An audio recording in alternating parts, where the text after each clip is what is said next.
Welcome back. We have considered the last couple of days the concept of forgiveness, and within the context of Jesus' model prayer, where he places instruction in that petition phase of praying for us to ask the Father to forgive us and forgive us our debts as we forgive our debtors. We've been considering the last 2 days this concept of forgiving others. Again, a very hard topic for probably many of you. Probably there have been many of you who have been hurt, and hurt deeply. And forgiving others is difficult. For some of you, you may be in marriages where you feel like you've got to continually forgive your spouse over and over and over again. And that's a struggle to you. In your flesh, you struggle with that. But I challenge you to ask God for the grace for you to be able to accomplish the task which he has challenged you to accomplish, just as you are grateful for the grace that he has towards you. Yesterday, we read another parable of Jesus in Matthew 18. I'd like to read that again. And this time I want to focus on the second portion of that regarding the two servants. Matthew 18, beginning at verse 21. Again, we read, Then Peter came to him, that is Jesus, and said, Lord, how often shall my brother sin against me, and I forgive him? Up to 7 times? Jesus said to him, I do not say to you up to 7 times, but up to 70 times 7. Therefore, the kingdom of heaven is like a certain king who wanted to settle accounts with his servants. And when he had begun to settle accounts, one was brought to him who owed him 10,000 talents. But as he was not able to pay, his master commanded that he be sold, with his wife and children, and all that he had, and that the payment be made. The servant therefore fell down before him, saying, Master, have patience with me, and I will pay you all. Then the master of that servant was moved with compassion, released him, and forgave him the debt. But that servant went out, and found one of his fellow servants who owed him 100 denarii, and laid hands on him, and took him by the throat, saying, Pay me what you owe me. So his fellow servant fell down at his feet and begged him, saying, Have patience with me, and I will pay you all. But he would not, but went and threw him into prison till he should pay the debt. So when his fellow servants saw what he had done, they were very grieved, and came and told their master all that had been done. Then his master, after he had called him, said to him, You wicked servant, I forgave you all that debt because you begged me.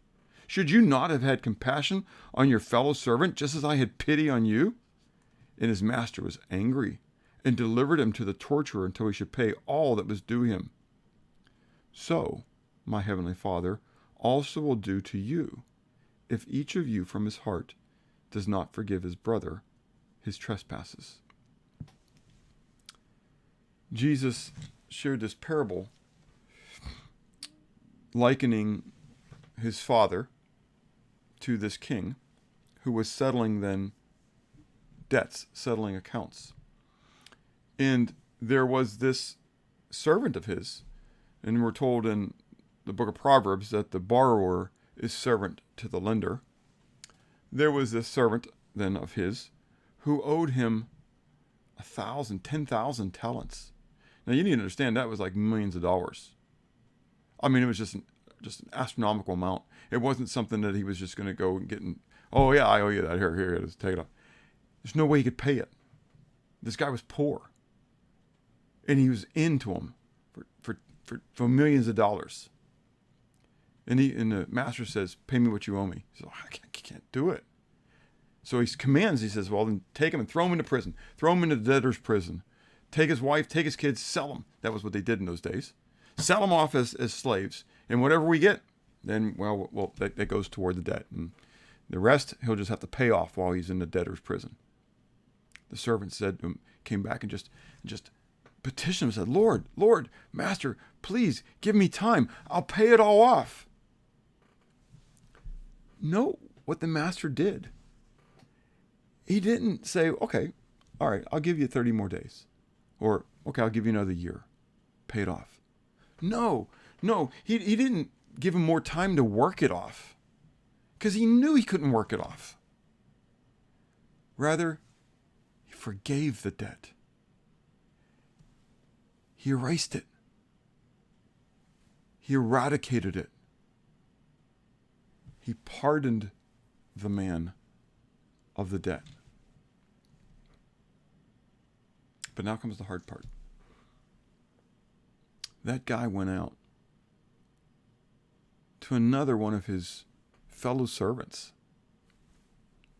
Not anybody that was any lesser than he. But this individual owed him 100 denarii. 300 denarii was considered a year's wage.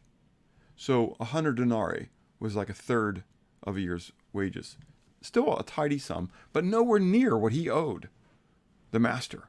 I mean, it was just a tiddly amount compared to what he had owed the master. And the master had already pardoned him, so it wasn't like he really needed to call in debts toward himself, because he was pardoned. His debt was forgiven. And the guy says, I can't pay that right now, but give me time and I'll pay it. But he would not. He didn't have the same grace that was extended to him to give to another. Fellow servants went and told the master what had happened. The master came and was very grieved, and one of throwing the first servant then into the prison. Judge not, lest ye be judged, and with what judgment it shall be measured unto you. He judged the man with the same standard of judgment that he had judged his other servant. What judgment, what standard are you using? When Jesus was on the cross, and he was looking down on those people who had beaten him, spit upon him, placed the nails in his hands, scourged him with whips, he looked down on him. He said, Father, forgive them, for they know not what they do. Are you willing to forgive those who have hurt you? I know it's going to be hard, and I know that it's a long-term process, but it begins with then the willing heart, a willing heart. Let God do the work in you. You don't have to do it. He'll do the work in you. You just have to be willing. Take some time to go before the Lord today. Ask God to help you. Not only to be forgiven, but to have forgiveness for others, that he might be glorified in you. Take time to pray, and have a blessed day.